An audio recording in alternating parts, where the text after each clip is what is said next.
आज हामीले चर्चा गर्न खोजेको चाहिँ नेपालमा सहकारी भनेपछि वित्तीय सहकारी, वित्तीय सहकारीको पनि वित्तीय पाटो मात्रै धेरैभन्दा धेरै हामीले सुनिरहेका छौँ। तर नेपाल सरकारले सहकारीलाई कसरी अगाडि बढाउन खोज्दैछ भन्ने कुरामा अलिअलि ऐन नियम संविधान अनुसार पनि सर्टेन रूपमा हामीलाई व्यवस्था गरिसकेको अवस्थामा हामीले चाहिँ अहिले कोरोना प्रभावित रूपमा जुन हाम्रो देशमा लकडाउन लगायतका पनि सहकारीको चाहिँ वित्तीय भन्दा पनि गैर आर्थिक क्रियाकलापहरू कसरी सञ्चालन भइरहेको छन्, मन्त्रालयले सोचे अनुसारका सहकारीहरूका ती कार्यक्रम छन् कि छैनन्, अथवा सहकारीका कर्मीहरूले पनि मन्त्रालयबाट आशा गरेका कुरा के छन् र मन्त्रालयले यसलाई कसरी अगाडि बढाउन खोजिरहेको छ, नेपाल सरकारको कस्तो प्रोस्पेक्ट छ भन्ने तरिकाले छलफल गराउने, जसले गर्दा हामीलाई चाहिँ नेपाल सरकारले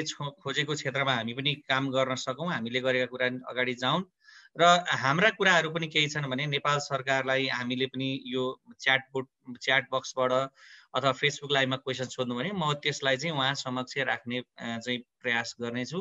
यो फेरिमा नेपालको सहकारी ऐन 2074मा सामाजिक परीक्षण सोसियल अडिट पनि गर्नुपर्ने छ है सहकारीले भन्ने पनि व्यवस्था रहेको र त्यसमा धेरै चर्चा परिचर्चा अहिलेको अवस्थामा नभएकोमा हामीले ऐनकै यो बारेमा चाहिँ हाम्रा सदस्यहरूलाई पनि धेरै छलफलमा ल्याउने, हाम्रो सामाजिक पाटोको बारेमा चाहिँ के कस्तो कुरा छ भनेर छलफल गराउने आजको जमर्को हो। यसमा धेरै समय नलिकन म आजका चाहिँ प्रस्तोता नेपाल सरकारका सहसचिव आदरणीय चन्द्रकला म्यामलाई आफ्नो प्रस्तुतिको लागि हार्दिक अनुरोध गर्दछु। धन्यवाद बद्री सर। मलाई सुनिया छ? सुनिया छ म्याम, सुनिया छ। सहकारी विकास बैंकका आदरणीय अध्यक्षज्यू लगायत मलाई यो भर्चुअल मिटिङमा सुन्नुभएका सम्पूर्ण सहकारी कर्मी मित्रहरू सबैमा म हार्दिक अभिवादन गर्छु, नमस्कार टक्राउँछु र यो अवसरको लागि म राष्ट्रिय सहकारी बैंक परिवारप्रति आभार पनि व्यक्त गर्दछु। यो हाम्रो नौलो प्रयास पनि हो, प्रयत्न पनि हो र हामीले कोसिस पनि गर्दैछौँ हामी भर्चुअल हाम्रा आफ्ना धारणाहरू यहाँहरू समक्ष पुर्याउँ र यहाँहरूका कुराहरू पनि हामीले सुनौँ भन्ने हिसाबले आज मलाई दिएको विषय सहकारीहरूको गैर आर्थिक क्रियाकलापहरू। जब सहकारीहरूले फाइनेन्सियल स्टेटमेन्टहरू तयार गर्छन् त्योभन्दा पछाडि पनि उनीहरूका धेरै जिम्मेवारीहरू हुन्छन् सदस्यका लागि र समुदायका लागि। ती के हुन सक्छन्, ऐनमा कस्तो किसिमको व्यवस्था छ भन्ने विषयमा छलफलको विषय दिनुभएको छ र आज हामी यो छलफलमा नितान्त सहकारीका गैर वित्तीय कार्यहरू, गैर वित्तीय क्षेत्रका विषयमा छलफल गर्नेछौँ र यो छलफलले सहकारी कर्मीहरूको बीचमा र हामीहरूको बीचमा पनि अरू कुनै स्पेसिफिक इस्यु आएर ती इस्युमा पनि पुनः छलफल गर्नलाई एउटा मार्ग प्रशस्त हुनेछ भन्ने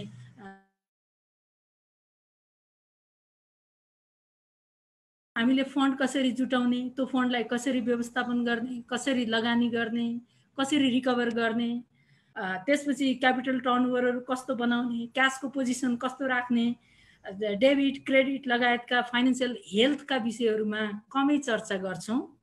त्योभन्दा बियोन्ड यी सबै कामहरू सकिसकेपछि पनि सहकारीहरूले आफ्नो सदस्यको लागि आफू रहेको समुदायको लागि कसरी अगाडि बढ्न सक्छन्, के गर्न सक्छन्, ऐनमा के व्यवस्था छन् भन्ने विषयमा म छोटो रूपमा म संक्षेपमा यहाँहरू समक्ष विषय राख्छु र यहाँहरूका कुनै पनि क्वेरी अथवा कम्प्लिमेन्ट छन् भने मलाई जवाफ दिनलाई, पोलिसीमा छलफल गर्नलाई र म आफैलाई पनि सुधार गर्नको लागि चाहिँ सहज हुनेछ भन्ने विश्वास मैले लिएकी छु।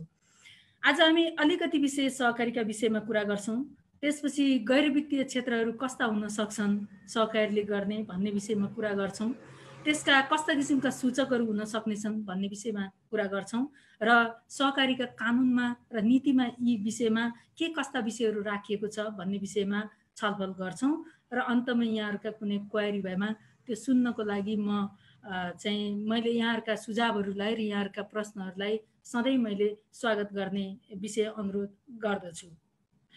सबैभन्दा पहिला यहाँहरू मेरो सहकारी क्षेत्रको अनुभव निकै छोटो छ, तैपनि मैले निकै कोसिस गरिरहेकी छु सहकारीको लिटरेचरसँग एकाकार हुनको लागि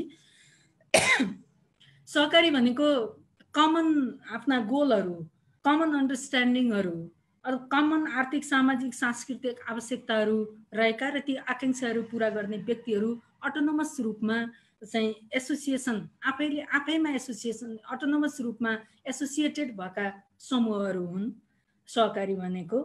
यो अर्थमा सहकारीका ब्याकबोन भनेको चाहिँ सदस्यहरू हुन् र समुदाय हो र ती ब्याकबोनकै कारणले गर्दा सहकारीको स्ट्रेन्थ पनि राम्रो देखिन्छ र सदस्य र समुदायका लागि सहकारीले आर्थिक सामाजिक सांस्कृतिक र वातावरणीय क्षेत्रमा ठुलो योगदान गर्न सक्ने, समुदायको स्तरलाई माथि उठाउन सक्ने र सदस्यहरूको जीवनस्तरलाई माथि उठाउन सक्ने देखिएको छ र सक्ने त्योतर्फ सहकारीहरूले आफ्ना कार्य सम्पादनहरू गरेको पाइन्छ। नेपालको कन्टेक्स्टमा हेर्दा ठुलो समूह सहकारीमा आबद्ध छ। 65 लाखभन्दा बढी सदस्यहरू सहकारीमा आबद्ध हुनुहुन्छ। 50% भन्दा बढी सदस्यहरू महिला हुनुहुन्छ। 35,000 भन्दा अझ बढी केही बढी सहकारी संस्थाहरू दर्ता भएर अपरेसनमा हुनुहुन्छ। यसको असाध्यै फराकिलो कार्यक्षेत्र छ, किन हामीसँगै विषयगत सहकारीहरूकै हामी केन्द्रीय हिसाबले हेर्दा 20 वटा विषयगत सहकारी भन्छौँ। विभिन्न क्षेत्रहरूमा कुनै पनि आर्थिक र सामाजिक क्षेत्र छैन जुनमा सहकारी नफैलिएको होस्, त्यसरी फराकिलो कार्यक्षेत्र समेटेर बस्नु भएको छ र यी सबै क्षेत्रमा सहकारीले आफ्नो असाध्यै राम्रो उपस्थिति देखाउन सक्ने अवस्थामा सहकारी हुनुहुन्छ। सबै सहकारीहरू छन्।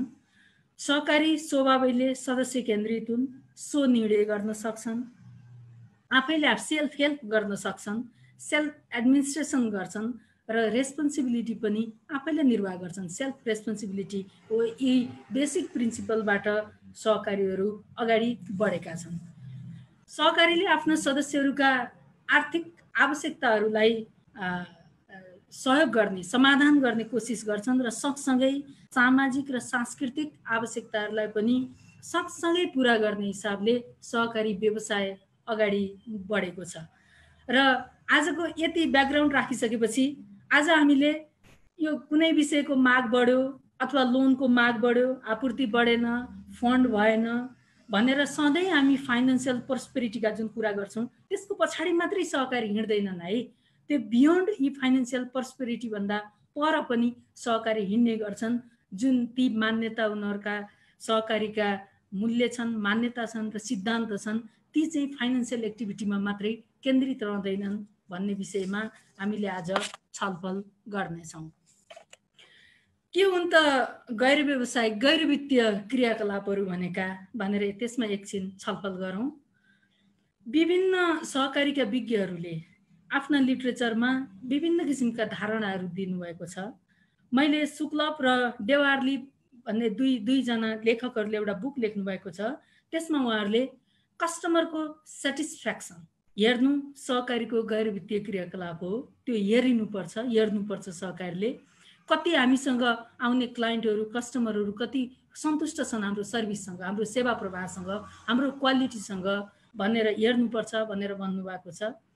अर्को सहकारीको अर्को चाहिँ गैर वित्तीय क्रियाकलाप हेर्दाखेरि कर्मचारीहरूको क्वालिफिकेसन हेरिन्छ र सँगसँगै रिटेन कति लामो समयसम्म सहकारी क्षेत्रलाई काम गरेका कर्मचारीहरू छन्, उनीहरूले सहकारीको मर्मलाई कसरी बुझेका छन् र त्यो अनुसार कसरी काम गरेका छन् भन्ने हिसाबले पनि चाहिँ हेर्नुपर्छ यसको गैर वित्तीय क्रियाकलाप भनेर भन्नुभएको छ भने सँगसँगै सदस्यहरूको सन्तुष्टि, सदस्यहरूले एक आपसमा मिलेर आफ्ना कमन एजेन्डामा, कमन गोलमा काम गर्दाखेरि उनीहरूको सन्तुष्टि कस्तो रह्यो, उनीहरू खुसी छन् अथवा बेखुस छन् अथवा त्यसलाई अलिकति परिमार्जन गरेर लानुपर्छ भनेर छलफल गर्ने विषय अर्को। यो पनि गैर वित्तीय क्रियाकलाप हो भने अर्को समुदायको लागि सहकारीले के गरे, समुदायमा गरिएको लगानीबाट कस्तो किसिमको रिटर्न आयो, समुदायको चाहिँ सामाजिक सांस्कृतिक र वातावरणीय प्रभावमा कस्तो किसिमको प्रभाव सहकारीले पार्न सके, ती विषयहरू गैर वित्तीय क्रियाकलाप हुन्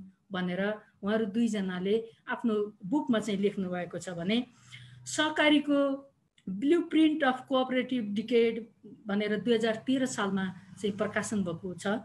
त्यसमा चाहिँ सहकारीका गैर वित्तीय क्रियाकलापहरू हेर्दा ट्रिपल बटम लाइन एकाउन्टिङ भनेर तीनवटा बटम लाइन एकाउन्टिङबाट हेर्नुपर्छ भनेर उल्लेख भएको छ। त्यो भनेको एउटा प्रॉफिट, एउटा पिपल र अर्को प्लानेट। प्रॉफिट भनेको चाहिँ आफ्ना सदस्यहरूलाई चाहिँ बचत, प्रॉफिट त नभनौँ हामी सरप्लस भन्छौँ, त्यो सरप्लसहरूको वितरण कुन हिसाबले कुन मात्रामा गर्न सकिएको छ त्यसले सदस्यहरूको जीवनस्तर हेर्न सक्छ, त्यो एउटा पार्टबाट हेर भनिएको छ। अर्को पिपल भनेको सदस्यभन्दा बियोन्ड गएर पनि सहकारीले केही गर्न सक्छ भनेपछि ती पिपलमा, समुदायका पिपलमा कस्तो किसिमको प्रभाव परेको छ त्यो पार्टबाट हेर भन्ने छ भने अर्को प्लानेट भनेको द युनिभर्स, अर्थ भनेको इन्भाइरोमेन्टल हिसाबमा सहकारीले के गर्न सके, कतिको तपाईँको सोइलको त्यसको क्वालिटी बढाउने सन्दर्भमा होस् अथवा अनावश्यक प्लास्टिकहरूको युज होस् अथवा अहिले वातावरणीय प्रकोपका विषयमा होस्, यी विषयमा सहकारीले कसरी आफ्नो कार्य सम्पादन गरे भनेर यी तीनवटा पार्टबाट हेर्नुपर्छ भनेर स्पेशल लेखिएको छ। भने सँगसँगै इन्भेस्टमेन्टको सोसियल रिटर्न कस्तो देखियो, के जनताको जीवनस्तर बढ्यो, के सदस्यको जीवनस्तर बढ्यो अथवा समुदायको चाहिँ स्तर अलिकति माथि बढेर आयो, उनीहरू कति चाहिँ आत्मनिर्भर हुन सके, कति स्वरोजगारी चाहिँ सिर्जना हुन सक्यो भन्ने हिसाबले पनि हेर्नुपर्छ र वेलबिङको मेजरमेन्टबाट, जीवनस्तर वृद्धिको मेजरमेन्टबाट पनि हेरिनुपर्छ र सँगसँगै सोसियल इम्प्याक्ट कस्तो पर्यो भनेर हेर्नुपर्छ भनेर भनिएको छ भनेर चाहिँ यो ब्लुप्रिन्ट अफ कोअपरेटिभ डिकेडमा उल्लेख भएको देखिन्छ। समग्रमा हेर्दाखेरि सदस्यहरूको सेल्फ स्टिमलाई बढाएर लिएर जाने, समुदायमा सदस्यहरूको भूमिका र सहकारीको भूमिकालाई अलिकति बढाएर जाने, समाजमा भएका, समुदायमा भएका विभिन्न डिस्क्रिमिनेसनहरूलाई हटाउँदै जाने र आफ्ना सदस्यहरूलाई टेक्निकल सिप दिएर स्वरोजगार सिर्जना गर्न सक्ने अवस्थामा पुर्याएर जाने किसिमका एक्टिभिटीहरूलाई सहकारीका सिद्धान्त दर्शनहरूमा चाहिँ गैर वित्तीय क्रियाकलाप हुन् भनेर परिभाषित गरिएको छ। मैले अलि अगाडि पनि भने सहकारीले आर्थिक हिसाबले त आफ्ना सदस्यहरूलाई सहयोग गर्छन् नै, सँगसँगै सामाजिक र सांस्कृतिक हिसाबले सांस्कृतिक आवश्यकताहरूलाई पनि आर्थिक चाहिँ आवश्यकता सँगसँगै पुरा गरेर लिएर जान्छन् है। त्यो किसिमको काम गर्ने व्यवसाय सहकारी व्यवसाय हो भन्ने विषय अगाडि राखेँ। कसरी गर्छन् त त्यसो भए यो विषयमा पनि सामान्य म केही विषयहरू राख्छु। सहकारी एकदम युनिक र सस्टेनेबल व्यवसाय हो, एकदम युनिक व्यवसाय हो। यो प्राइभेट सेक्टरभन्दा अलिकति फरक छ। किन फरक छ भन्दाखेरि यिनीहरूको समुदायसँग एट्याचमेन्ट छ र सरप्लस अथवा प्रॉफिट मेकिङ भन्दा पनि सर्भिस डेलिभरी गर्ने र सेवा भावले काम गर्छन्। उनीहरूले एउटा समूहलाई नै, एउटा सोसाइटीलाई नै सबै किसिमका चाहिँ योगदानहरू आर्थिक, सामाजिक, सांस्कृतिक, पर्यावरणीय, वातावरणीय हिसाबमा योगदान गरेर लिएर जाने भएको कारणले गर्दा यिनीहरूलाई युनिक व्यवसायको रूपमा पनि लिन्छ सहकारीलाई। र अहिलेको कन्टेक्स्टमा आउँदा इकोलोजीमा भएको हाम्रो पर्यावरणीय चाहिँ हिसाबमा भएको जुन क्षय छ अथवा जुन किसिमको विनाश छ त्यो कारणले होस् अथवा म्यानमेड क्राइसिसहरू हुन्, ती क्राइसिसले विभिन्न किसिमका रोग व्याधिहरू देखिएका छन्, प्राकृतिक प्रकोपहरू आउने गर्छन्। अहिले विश्व नै त्यही स्टेजमा आएर चाहिँ बसेको अवस्था छ। यो अवस्थामा पनि सबै सँगै मिलेर हातेमालो गरेर अगाडि बढाउनको लागि, अगाडि जानको लागि र समस्याबाट पार पाउनको लागि यो क्षेत्रको निकै ठुलो, हामी सबै सँगै अगाडि बढेर हिँड्नुपर्ने चाहिँ अवस्था छ। यसमा सहकारी क्षेत्रको निकै ठुलो योगदान हुन्छ। किन उनीहरूको चाहिँ सदस्यहरूको सङ्ख्या ठुलो छ, त्यही किसिमको क्षमताहरू अभिवृद्धि गरिएको छ र समाजसँग त्यो समाजलाई त्यो किसिमको चाहिँ अवेरनेस क्रिएट गरेर चाहिँ एउटा समूहलाई नै अगाडि लिएर हिँड्न सक्ने चाहिँ अवस्थामा चाहिँ सहकारीहरू छन्। किनभने यिनीहरूको बेस सदस्यता हो र सहकारीको बेस भनेको कम्युनिटी हो। 2008मा भएको फाइनेन्सियल क्राइसिसले पनि सहकारीको स्ट्रेन्थलाई छर्लक्कै देखाएको छ। हामीले विभिन्न लिटरेचरहरूमा पढ्छौँ, फाइनेन्सियल क्राइसिसको बेलामा विभिन्न वित्तीय संस्थाहरूमा समस्या आउँदाखेरि पनि सहकारीहरूमा खासै समस्या आएन। उनीहरू केही निहुरे तर भाँचिनु परेन, किन उनीहरू रुटमा छन्, बेसमा छन्, सदस्य केन्द्रित छन् र आफ्ना सदस्य, आफ्नो कम्युनिटीलाई र आफ्नो वरपरको सबै इन्भाइरोमेन्टलाई जोगाउने हिसाबले सहकारीका सदस्यहरू त्यो समूहमा आबद्ध भएका हुन्छन्, त्यसको लागि काम गर्छन्। त्यो भएको हुँदा यिनीहरूको बेस चाहिँ रुट छ रुटमा छन्, सबै परिवेश मिलेको छ, सबैले आफ्नो संस्थालाई माया गर्ने भएको कारणले गर्दा त्यो समयमा पनि सहकारीको स्ट्रेन्थ चाहिँ देखिएको अवस्था छ। र अर्को भन्दा जस्तो हामी अरू सबै सहकारी छोडेर हामी अहिले वित्तीय सहकारीको हिसाबमा हेर्ने हो भने वित्तीय सहकारीले लोन अप्रुभ गर्ने मात्रै उसको काम होइन। लोन अप्रुभ गर्नेसम्मको काम चाहिँ उसको फाइनेन्सियल फङ्सनभित्र पर्छ भने त्यसको कसरी प्रयोग गर्यो सदस्यले लोन लगेर, त्यो किसिमको टेक्निकल सिप हामीले दिन सक्यौँ कि सकेनौँ, त्यसको स्किल डेभलपमेन्ट गर्न सक्यौँ कि सकेनौँ, त्यसको प्रयोग कसरी गर्यौँ र मोरल र फिजिकल भ्यालु त्यो लोन लिएर त्यसको युज गरिसकेपछि उसको मोरली सदस्यको चाहिँ जुन भ्यालुहरूमा कसरी चेन्ज भयो र उसको फिजिकल भ्यालुहरूमा कसरी चेन्ज भयो भन्ने हेर्ने गर्छन्। र यी काम गर्नको लागि सहकारी कमिटेड हुनुपर्छ भनेर भनिन्छ। र अर्को विकास र व्यक्ति, हामी डेभलपमेन्ट हेर्छौँ, डेभलपमेन्टबाट कहिल्यै पनि व्यक्तिलाई अलग गर्न सकिँदैन। व्यक्तिलाई अलग गरेर लिएर हिँड्यो भनेदेखि त्यो विकास एउटा चाहिँ बिन्दुमा पुग्न सक्ने अवस्थामा पनि छैन, हुँदैन। र यो मान्यतामा चाहिँ सहकारीहरू रहन्छन्, किन सधैँभरि पिपल सेन्ट्रिक र सदस्य सेन्ट्रिक भएर जाने भएको हुँदा ती सदस्यको डेभलपमेन्ट भनौँ नै देशको अल्टिमेटली देशको डेभलपमेन्ट र समुदायको डेभलपमेन्टमा जान्छ भन्ने मान्यता चाहिँ सहकारीले लिएका छन्। र सहकारीका हामी जुन 7 सिद्धान्त भन्छौँ, यी सिद्धान्त पनि चाहिँ व्यक्तिको विकास र व्यक्ति एकअर्काबाट अलग रहन सक्दैनन् र कम्युनिटीसँग पनि अलग रहन सक्दैनन् भन्ने हिसाबले चाहिँ यसको सिद्धान्तहरू प्रतिपादन भएका छन्। र सहकारीका सिद्धान्त र मान्यताहरू पूर्ण रूपमा प्रयोगमा आउन सक्दा, पूर्ण रूपमा हामीले चाहिँ प्रयोग गरेका छौँ, पूर्ण रूपमा प्रयोग हुँदाखेरि यो विकासको मान्यताहरूबाट पनि हामी अगाडि बढ्न सक्ने र यसले सामाजिक न्याय सोसियल जस्टिस पनि कायम गर्छ भनेर भन्ने गरिन्छ। र सोसियल जस्टिसको पार्टमा कुरा गर्दा सहकारी संस्थाले आफ्ना उद्देश्य छन्, आफ्ना विनियम छन्, फरक सहकारी संस्थाको फरक किसिमका उद्देश्य छन् र ती उद्देश्यहरूको प्रयोग समाजका मूल्य मान्यतासँग मेल खाने गरेर कार्यान्वयन गर्नुपर्छ है। र यसले अल्टिमेटली सामाजिक न्याय चाहिँ कायम गर्छ भनेर भनिन्छ। र सहकारीको चाहिँ सामाजिक न्याय कायम गर्ने चाहिँ प्रमुख काम पनि हो र उसका मूल्य मान्यताहरू पनि सामाजिक न्याय कायम गर्ने हिसाबले चाहिँ अगाडि बढेका छन्। अब हामी जाउँ समाजका मूल्य मान्यतासँग कम्पेटेबल हुने गरेर हाम्रा आफ्ना उद्देश्यहरूलाई हामी कसरी म्यानेज गरेर अगाडि लिएर जान सक्छौँ भन्दा सोसाइटीमा, समुदायमा, हामी जुन समुदायमा केन्द्रित हुन्छौँ त्यो समुदायमा रोजगारी सिर्जना गर्ने र स्पेसल्ली सहकारीहरूले स्वरोजगारी सिर्जना गर्ने काममा ठुलो योगदान गर्न सक्छन्। उनीहरूको सामाजिक लगानी, उनीहरूको इन्भेस्टमेन्ट नै स्वरोजगार सिर्जना गर्ने हिसाबले अगाडि आउँछ र सँगसँगै सदस्यहरूलाई स्वरोजगार बनाउने र रोजगारी पनि अल्टिमेटली सिर्जना गरेर लिएर जाने, कमन निडका सर्भिसहरू दिने, त्यो समुदाय र आफ्ना सदस्यहरूलाई बराबरी रूपले आवश्यक पर्ने कमन निडहरू जे छन् त्यस्तो किसिमको सर्भिसहरू दिने, जस्तो मार्केटिङ, उत्पादन गर्नेहरूलाई मार्केटिङ चाहिएला, वित्तीय सहकारीहरूले क्रेडिटको फेसिलिटी दिने र अरू बेसिक निडका चाहिँ वस्तुहरूको चाहिँ सप्लाई गरेर सहकारी जान सक्यो भने यिनीहरूको सामाजिक मूल्यसँग आफ्ना उद्देश्यहरू कम्पेटेबल हुन्छन्।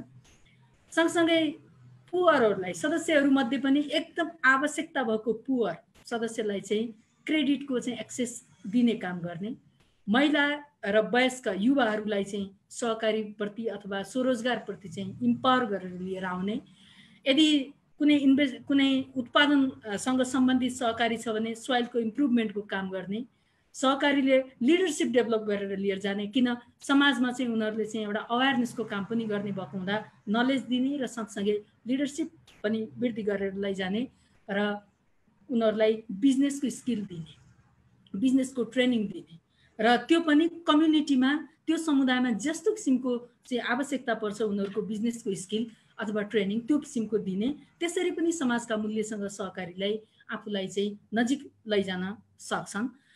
साकोसहरूको विषयमा हेर्ने भने रिजनेबल ब्याजमा आफ्ना सदस्यहरूलाई लोन दिने, त्यो भयो भने लोनमा एक्सेस उनीहरूको हुन्छ, रिटर्न त्यो रिकभरीलाई पनि सजिलो हुन्छ, उत्पादनहरूलाई मार्केटिङको फेसिलिटी मैले अघि भनिसकेँ त्यो हिसाबले दिने र सँगसँगै टेक्निकल सपोर्ट पनि दिएर जाने। लोन मात्रै होइन, लोनसँगै उनीहरूको सिप पनि दिनुपर्ने आवश्यकता छ।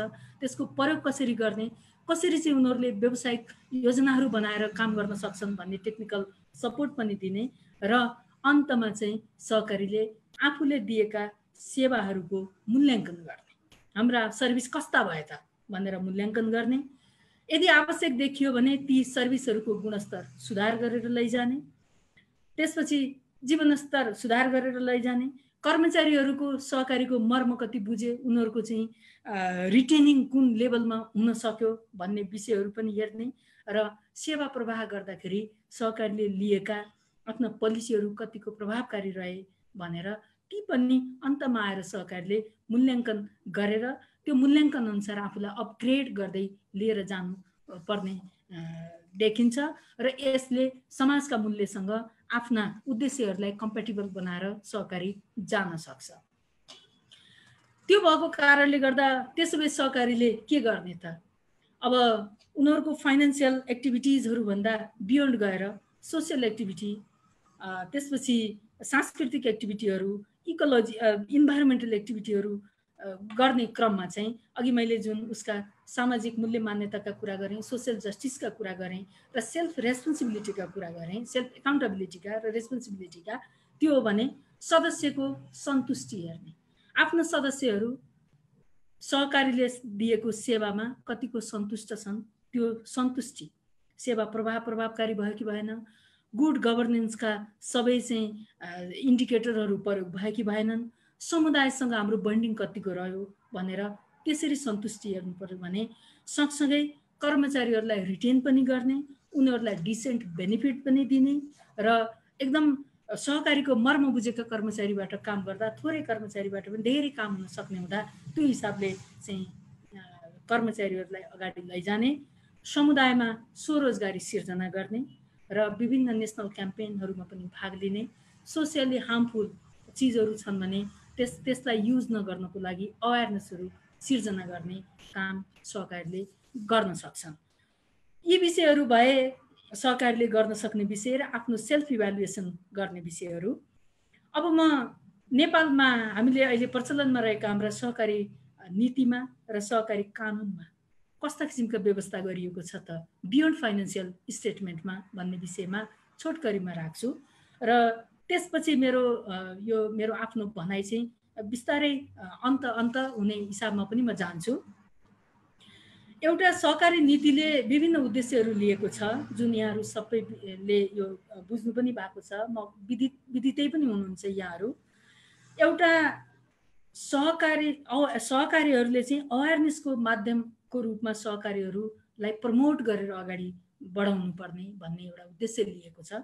सहकारीले अवेरनेस प्रमोसनमा असाध्यै ठुलो भूमिका खेल्न सक्छन् भन्ने उद्देश्य राखिएको छ सहकारी नीतिमा भने अर्को गुड गभर्नेन्सको इन्स्योर गर्ने, सहकारी आफ्ना सदस्य केन्द्रित हुन्, सदस्य आफैले सञ्चालन गर्ने हो, सो निर्णय हो, सो नियमन हो, सो अनुगमन गर्ने हो र चाहिँ त्यसको एकाउन्टेबिलिटी पनि आफैले लिने भएको कारणले गर्दा गुड गभर्नेन्सका सबै एस्पेक्टहरू राम्रोसँग प्रयोग भएको हुनुपर्छ भन्ने सहकारी नीतिले उद्देश्य लिएको छ।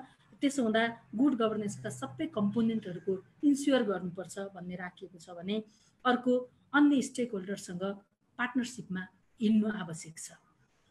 एक्लै हिँडेर एक्लो मुभमेन्टले केही होइन, सहकारीसँग हाम्रो सहकारी ऐनमा अन्य निकायहरूसँग पनि सरकारसँग निजी क्षेत्रसँग जान सक्ने रुम चाहिँ दफा 65ले अलिकति खुल्ला गरिदिएको कारणले गर्दा अन्य स्टेक होल्डरसँग पनि पार्टनरसिपमा सहकारी जानुपर्छ भनेर चाहिँ राखेको छ र सँगसँगै सहकारीले आफ्ना सदस्यको लागि र आफू रहेको समुदायको लागि गरेका सबै कामले भ्यालु एडिसन सिर्जना गरेर जानुपर्छ। उसका सबै चाहिँ एक्टिभिटीहरू उसका सेवा प्रवाहमा भ्यालु एडिसन हुनुपर्छ भनेर पनि व्यवस्था चाहिँ त्यहाँ लेखिएको छ भने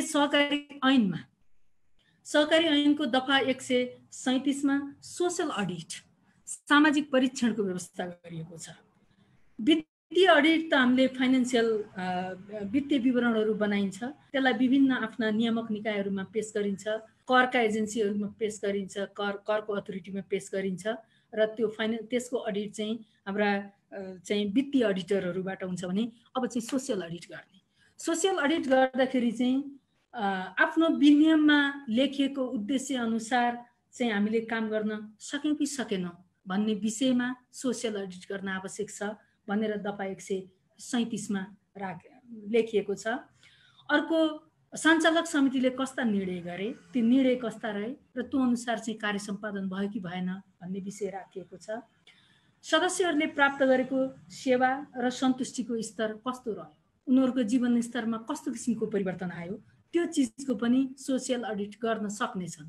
सहकारीहरूले त्यो अडिट गर्न सक्नेछन् भनिएको छ भने आर्थिक, सामाजिक, सांस्कृतिक र वातावरणीय चाहिँ क्षेत्रहरूमा सकारात्मक परिवर्तन भयो कि भएन भन्ने विषयमा सोसियल अडिट गर्ने, सामाजिक परीक्षण गर्न सक्ने र सामाजिक परीक्षणबाट आएका विषयवस्तुहरूलाई साधारण सभामा चाहिँ पेश गर्ने र साधारण सभाले ती विषयहरूलाई चाहिँ छलफल गर्नको लागि समितिलाई निर्देशन दिन सक्नेछ भन्ने विषय 137 मा राखिएको छ। कति सहकारीहरूले यो विषयलाई आत्मसात गर्नुभएको छ भन्ने विषय चाहिँ यहाँहरूले पक्कै पनि आफैले आत्मानुभूति पनि गर्नुभएको होला। र त्यसरी चाहिँ जब सोसियल अडिट गरिन्छ र साधारण सभाले सञ्चालक समितिलाई निर्देशन दिन्छ, त्यसपछि हाम्रा आफ्ना उद्देश्यहरू परिमार्जन गर्न, उद्देश्यलाई समाजका मूल्य अनुरूप बनाउन, समितिका निर्णयहरू पारदर्शी र इम्प्लिमेन्टेसन गर्न योग्य निर्णयहरू गर्न, सदस्यले प्राप्त गर्ने सेवा र उनीहरूको सन्तुष्टिको स्तरलाई माथि बढाउन, सदस्यहरू र समुदायको जीवनस्तर माथि बढाउन र अरू आर्थिक, सामाजिक र वातावरणीय जुन पक्षहरूमा पर्ने सकारात्मक प्रभावहरूलाई चाहिँ अझ बढावा दिएर अझ अगाडि बढाएर लिएर जानलाई चाहिँ सजिलो हुने देखिन्छ यो परीक्षणपछि भने। दफा 139 मा चाहिँ अर्को व्यवस्था गरिएको छ, चाहिँ आफ्ना सदस्यहरू बाहेक आर्थिक किसिमको सहयोग चाहिँ आफ्ना सदस्यलाई गर्ने, सहकारी संस्थाको रकम सदस्य बाहेक अरू कसैलाई सामाजिक कार्य बाहेक अन्य कार्यका लागि आर्थिक सहयोग गर्न सकिने छैन भन्ने छ। यसको अर्थ आर्थिक चाहिँ सामुदायिक सामाजिक कामको लागि तिमी बियोन्ड सदस्य पनि जान सक्छौ है। अरू आर्थिक हिसाबमा उसको हिसाबमा चाहिँ सबै तिमी सदस्य केन्द्रित हुनुपर्छ, तिम्रा निर्णयहरू पनि सदस्य केन्द्रित हुनुपर्छ। तर शिक्षा, स्वास्थ्य, वातावरण संरक्षण, मानवीय सहायता, सहकारीको प्रवर्धन जस्ता विषयहरूमा चाहिँ तिमी सदस्यहरू भन्दा पनि बाहेक गएर पनि सहयोग गर्न सक्छौ भनेर दफा 139 मा पनि यो रुम चाहिँ ओपन गरिदिएको अवस्था छ भने। अरू चाहिँ हाम्रो करमा एक्जेम्सन, कर छुटको व्यवस्था पनि चाहिँ भएको छ। भले ऐनमा लेखिएको भन्दा चाहिँ हाम्रो आर्थिक ऐनमा, आयकर ऐनमा सहकारीहरूलाई 20% कर लाग्ने भनेर चाहिँ उल्लेख भएको भए पनि निर्णय गरेर आर्थिक ऐन मार्फत चाहिँ कर छुट 75% र 50% को दरले चाहिँ कर छुट हुने व्यवस्था गरिएको छ। यो कर छुटको व्यवस्था पनि सहकारीहरू समुदाय केन्द्रित हुन्छन्, सदस्य केन्द्रित हुन्छन् र सहकारीका सदस्यहरू चाहिँ अलिकति डिसएडभान्टेज ग्रुपहरू, लक्षित वर्गहरू हुन्छ, सीमान्तकृत वर्गहरू हुन्छ, त्यसको बेनिफिट ती वर्गहरूले पाउन् भन्ने हिसाबले चाहिँ सरकारले यो चाहिँ छुटको व्यवस्था गरेको हो। र अर्को, मुनाफा वितरणलाई हामी 18% भन्दा बढी सरप्लसको वितरण नगर्ने भनेर अर्को विषय पनि राखिएको छ। त्यो भनेको चाहिँ मुनाफाहरूमा क्यापिङ गरिदिँदा, किन सहकारी भनेको सरप्लसहरू धेरै बनाउने संस्थाहरू होइनन्, यी चाहिँ सदस्य केन्द्रित र सदस्यको हितमा जाने हुन् र सदस्यको जीवनस्तर माथि उठाउनको लागि आफूसँग भएको चाहिँ रिसोर्सेसहरूलाई युज गरेर जाने भएको हुँदा यो त्यसरी वितरण गर्ने भन्दा विभिन्न कोषहरूमा र बियोन्ड सदस्यमा पनि यो पैसा जान सक्छ भन्ने हिसाबले अर्को व्यवस्था गरिएको छ भने सँगसँगै विभिन्न 11वटा कोषको व्यवस्था छ। ऐन र नियमावलीमा गरेर विभिन्न 11वटा कोषहरूको व्यवस्था छ।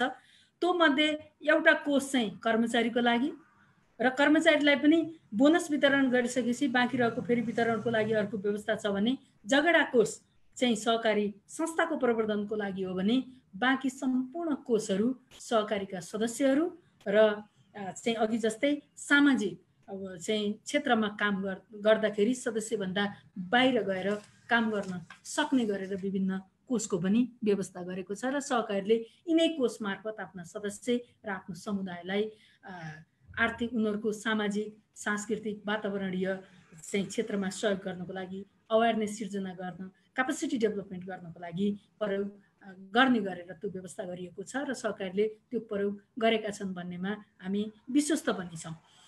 यी सबै व्यवस्थाहरूबाट अहिले मैले माथि भनेका अहिले अगाडि भनेका सबै व्यवस्थाहरूबाट सहकारीले खालि आर्थिक क्रियाकलापमा मात्रै सहकारीले योगदान गर्दैनन्, सदस्यलाई आर्थिक हिसाबले मात्रै सहयोग गर्दैनन्, कम्युनिटीलाई आर्थिक हिसाबले मात्रै सहयोग गर्दैनन्, बियोन्ड चाहिँ financial statement, beyond financial activities सहकारीले धेरै क्षेत्रहरूमा काम गर्न सक्छन् भन्ने विषय छ।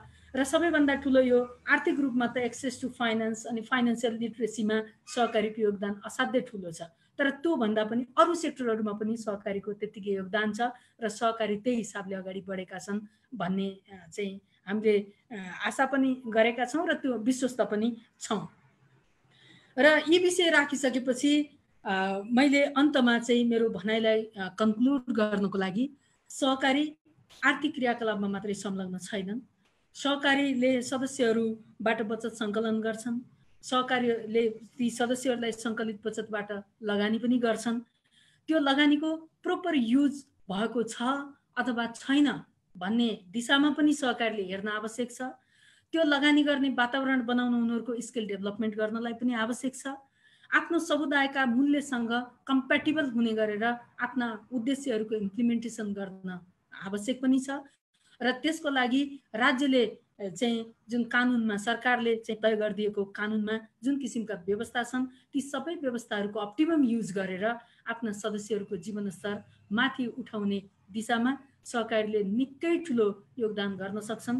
कम्युनिटीको लाई चाहिँ अगाडि बढाउने दिशामा सहकारीले निकै ठुलो योगदान गर्न सक्छन् भन्ने विषय मैले यहाँ राखेँ। र यो यति ठुलो विषय हो, यो विषयमा हामी हरेक च्याप्टर हरेक बुँदाहरूमा हरेक चाहिँ बुलेटहरूमा हामी घन्टौँसम्म छलफल गर्न सक्ने अवस्थामा छौँ। मैले यो विषय चाहिँ आज उजागर गरेँ। यस्ता किसिमका व्यवस्था पनि छन्, यहाँहरू निरन्तर लाग्नु भएको छ, तर लाग्नु भएको छ त्यो हामी विभिन्न चाहिँ स्रोतहरूबाट हामीले थाहा पनि पाउँछौँ, यी विषय हामी जानकार पनि छौँ। तैपनि यी सेक्टरहरूमा सहकारी जाँदाखेरि यसले आर्थिक सँगसँगै सामाजिक सांस्कृतिक र वातावरणीय क्षेत्रको पनि सहयोग चाहिँ क्षेत्रको पनि उत्तिकै विकास हुने भएको हुँदा यो पनि उत्तिकै महत्त्वपूर्ण विषय हो र यो दिशामा चाहिँ सहकारीहरू निरन्तर लाग्नेछन् भन्ने विषय राख्दै म यहाँहरूसँग मेरा आफ्ना विषयमा चाहिँ म चाहिँ बिदा मागेँ र अरू विषयहरू यहाँहरूबाट म सुन्न चाहन्छु। धन्यवाद। जय सहकारी। धन्यवाद म्याडमलाई।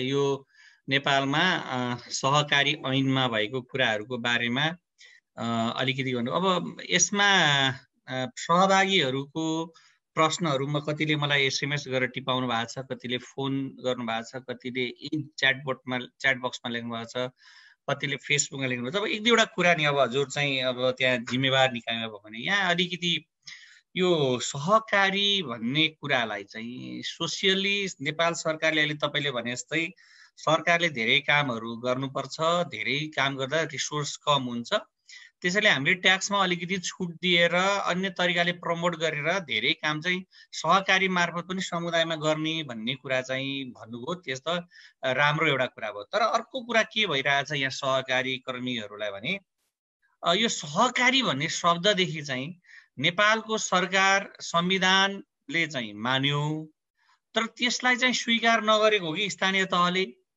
जस्तै कुन अर्थमा भन्दा संविधानमा 3 खम्बा भन्छ, मन्त्रालय नै गठन गरेका छ, तर स्थानीय तहले चाहिँ सहकारीलाई नियमन प्रवर्धन गर्ने निकायहरू पनि कता कता लगेर जोडाउने, जहाँ सहकारीको उपस्थिति छैन त्यहाँ त ठिकै होला, त्यहाँ छ। यसमा चाहिँ मन्त्रालयले बरु के गरेर हुन्छ त्यो स्थानीय तहहरूलाई, किनभने भोलि त्यसले ल्याउने चुनौतीहरूलाई पनि हेर्दा के गर्न सकिन्छ भन्ने, यो चुनौतीलाई कसरी मन्त्रालयले एड्रेस गर्छ भन्ने खालको कुरा आएको छ। धन्यवाद बद्री सर। अब संविधानले नेपालको संविधानले सहकारीलाई 3 खम्बा मध्येको एउटा महत्त्वपूर्ण खम्बाको रूपमा प्रत्याभूत गरेको छ। यो हामी सबैलाई थाहा भएको विषय हो र अहिले संवैधानिक प्रत्याभूति अनुसारै सहकारीहरूको नियामक निकायहरू पनि 3 तहमा बाँडिएको छ।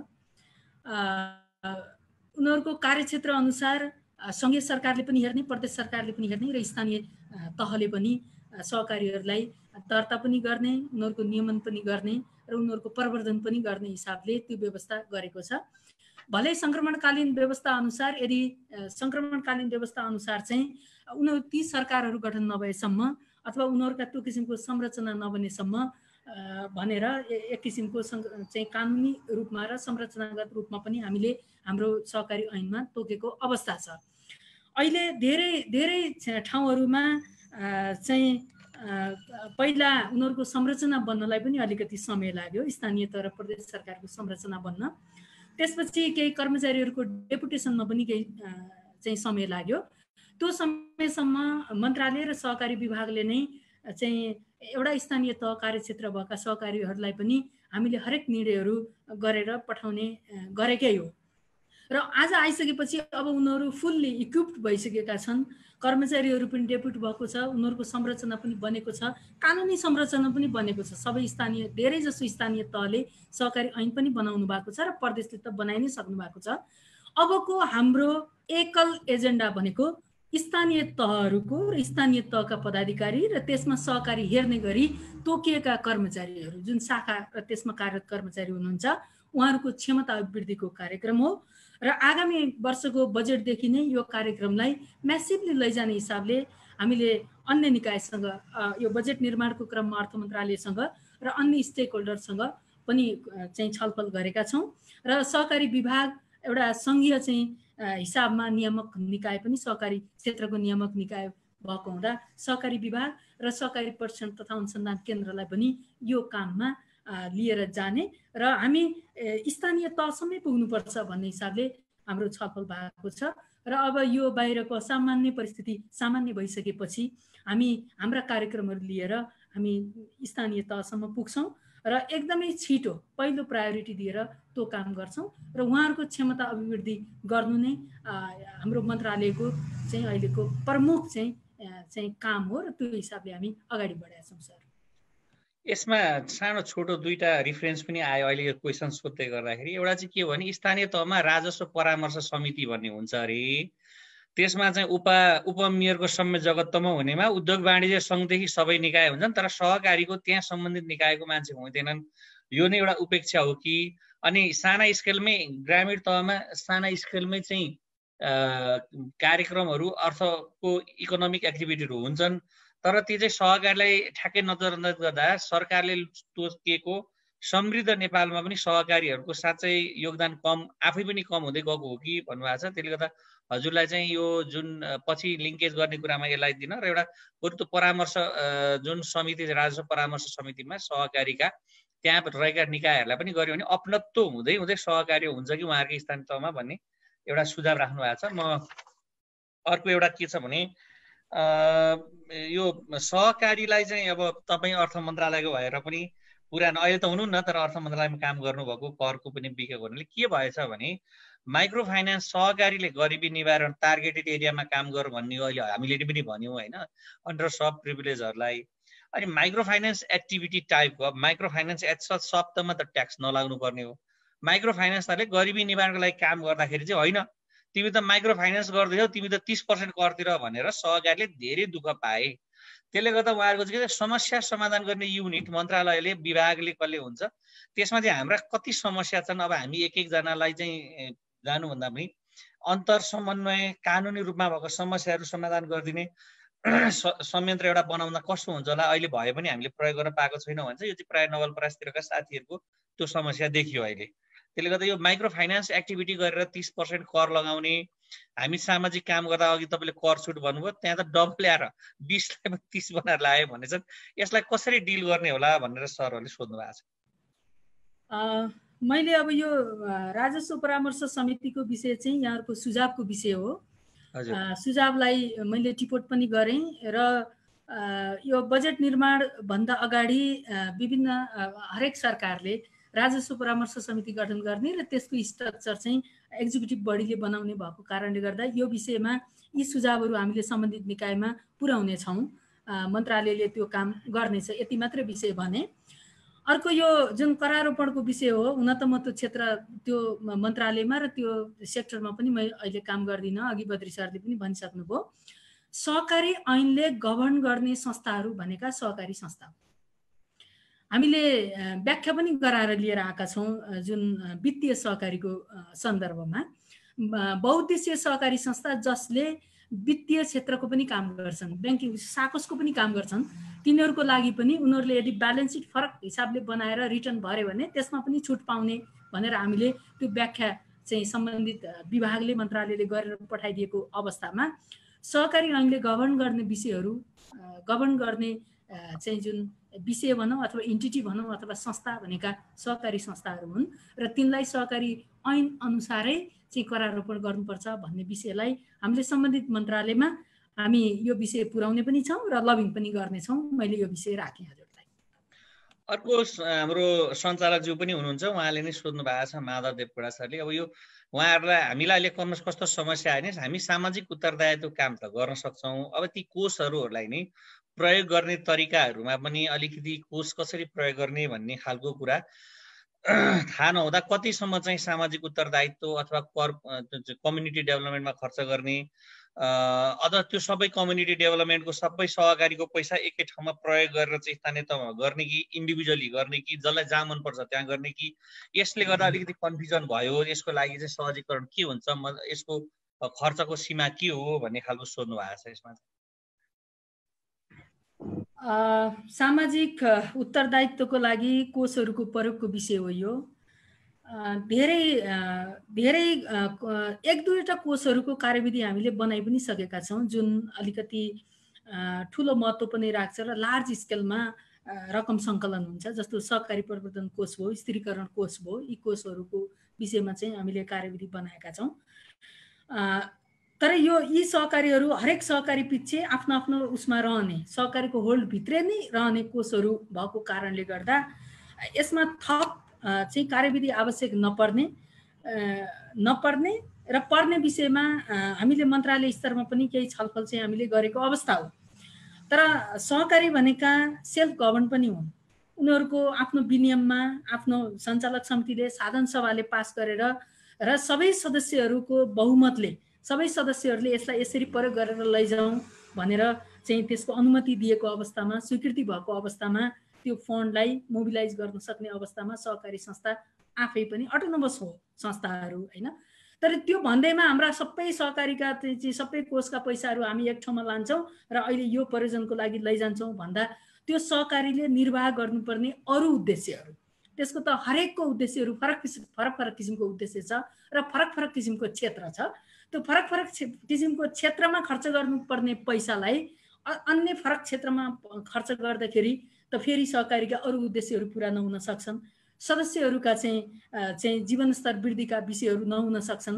ती भएको कारणले गर्दा जुन सेक्टरमा चाहिँ काम गर्ने गरेर चाहिँ कोषमा रकम जम्मा भएको छ त्यही सेक्टरमा त्यति नै जम्मा भएको पैसालाई चाहिँ त्यो खर्च गर्ने हिसाबले सहकारी हिँड्न उपयुक्त हुन्छ भन्ने मलाई लाग्छ।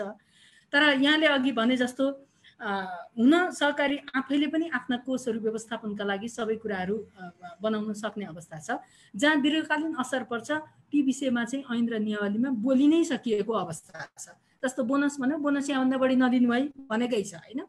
ती विषयहरू बाहेकका विषयहरूमा पनि यदि चाहिँ थप कार्यविधि आवश्यक पर्छ भने यहाँहरूसँगको समन्वयमा, यहाँहरूको सल्लाहमा मन्त्रालय र विभाग एकदम सामान्य रूपमा संक्षिप्त कार्यविधि बनाएर जारी गर्नलाई चाहिँ तयार छ। तर आवश्यक पर्छ वा पर्दैन भन्ने कुरा चाहिँ मुभमेन्टबाट पनि एकचोटि सहकारी कर्मीहरूबाट पनि यो विषयमा यसरी गरिदिँदा उपयुक्त हुन्थ्यो भन्ने विषयमा हामी सहमत हुन सक्यौँ भने हामी त्यो दिशामा जान सक्छौँ सर।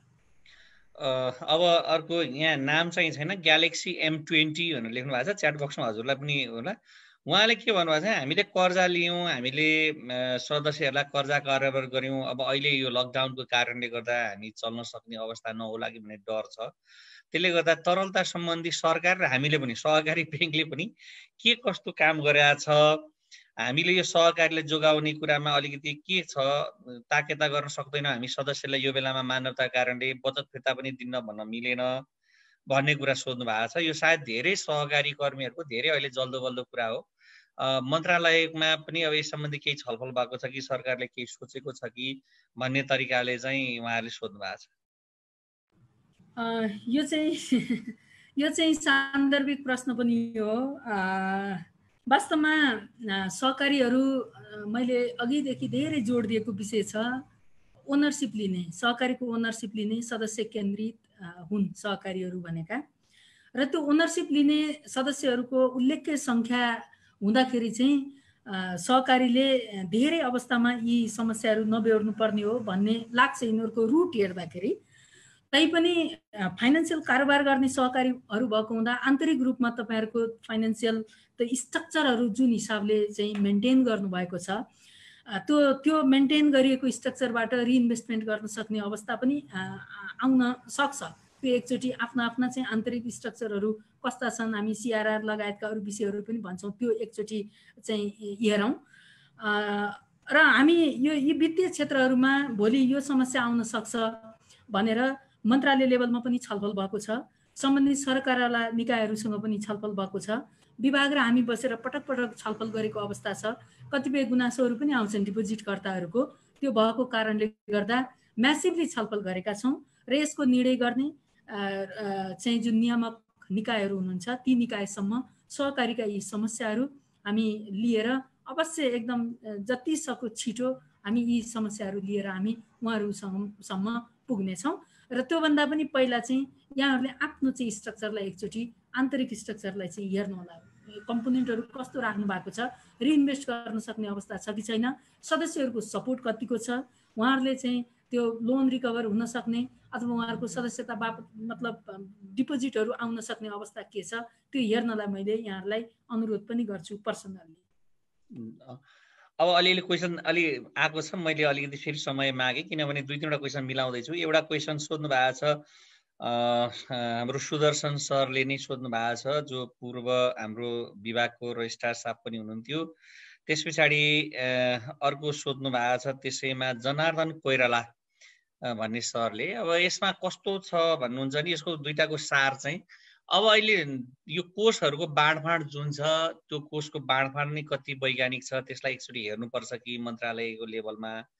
अर्को कुरो के भन्नुभएको छ भने यो विषम परिस्थिति हो, विषम परिस्थितिमा ती म्यान्डेटरी कोर्सेसहरूमा राख्दाखेरि त्यो कोर्समा अलिकति पैसा कन्ट्रिब्युसन नगर्ने सस्पेन्स गरिदिने हो भने त्यो पैसाले हामी सदस्यलाई नै केही तरिकाले रिटर्न दिन सक्थ्यौँ। त्यसले गर्दा यसमा मन्त्रालय र विभाग दुईटै भन्नुभएको छ उहाँले, किन नियामक निकाय त फेरि विभाग हो, विभाग र मन्त्रालयले यसमा कसरी सोचिरहेका छन् भन्नुभएको छ। अब हाम्रो लेभलमा त हामीलाई थाहा छ तपाईँहरूसँग छलफल भइरहेछ, तर पनि अब हामीले भन्दा आज हजुरले चाहिँ त्यसमा अब अलिकति भनिदिनु भयो भने सजिलो हुन्छ।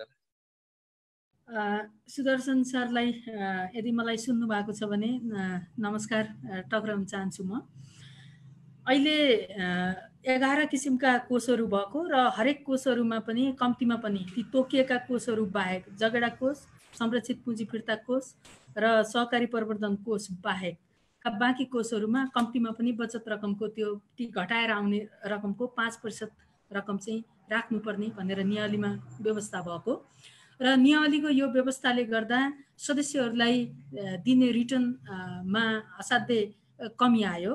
त्यो कारणले गर्दा यसमा रिभिजन हुनुपर्छ भनेर ऐन नियावली संशोधन का लागि हाम्रो बीचमा चाहिँ मुभमेन्टबाट पनि त्यो अनुरोध भएको र हामी पटक पटक यो विषयमा छलफलमा बसेको ब्यौरा चाहिँ म यहाँहरूलाई अनुरोध गर्दछु।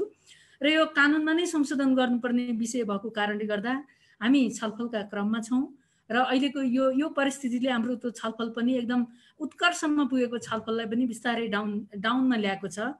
हामी कम चाहिँ छलफलमा छौँ र हाम्रो भेटघाट पनि कम भएको छ र कानुन संशोधनको क्रममा यी विषयहरू लिएर जाने बेलामा चाहिँ मुभमेन्टबाट आएका यी विषयहरू र मन्त्रालय र अरू चाहिँ सरकारवाला निकायहरूका सुझाव समेतका आधारमा चाहिँ यो विषयहरू लिएर जानेछ मन्त्रालय भन्ने विषय मात्रै राख्न चाहे, किन यो कानुन संशोधनको विषयमा फ्याटै यति हुन्छ उति हुन्छ यसले यस्तो असर गर्यो भन्नुभन्दा पनि मुभमेन्टबाट चाहिँ कम्तीमा पनि 5% राख्दा सदस्यले रिटर्न चाहिँ कम पाउन सकेको अवस्था छ र कहिलेकाहीँ ती अरू कोषको रकमहरू प्रयोग नहुन सक्ने अवस्था पनि हुनसक्छ भन्ने विषय उहाँहरूले राख्नु भएको विषय मैले अनुरोध गरेँ। धन्यवाद छ म्याम। अलिक क्वेसन चाहिँ धेरै नै आइरहेको हुनाले हजुरलाई मलाई लाग्छ टाइम अलिकति केही छ कि अलिकति मैले यसलाई भने यो सहकारी का सदस्यहरूले हजुर सर हजुर सर, मैले हजुरसँग 1 घण्टा भन्दा धेरै बढी नराखिदिनु होला भनेको थिएँ। म बरु फेरि पनि उपस्थित हुने गर्छु। एक दुईटा क्वेसन चाहिँ लिउँ, त्यसपछि मलाई हुन्छ। अब एउटा के भनेको छ भने यहाँ धेरै सहकारीहरू चाहिँ आफ्नो सेवा दिँदाखेरि वित्तीय कारोबार होइन भनेर हामीले अलिकति हामीले गरेको सेवालाई चाहिँ काउन्ट हुँदैन। अनि सहकारी हाम्रो मन्त्रालय त्यही छ, फेरि राष्ट्र ब्याङ्कले खाता खोल्न लाउँछ, हामीले गाउँमा खाता खोलेको काउन्ट हुँदैन। त्यसले गर्दा हामी त दोहोरो मारमा पर्यौँ। यसमा मन्त्रालय अलिकति उ गरिदियोस् भन्छ, यो त फिडब्याकै हो, त्यसलाई मैले खास लिइनँ होइन। म अरूमा के गर्छु भने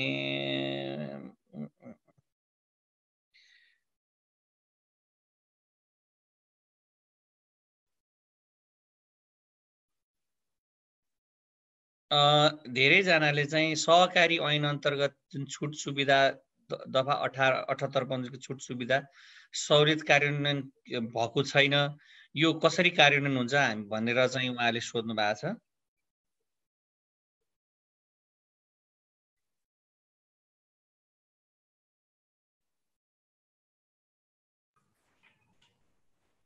दफा 78।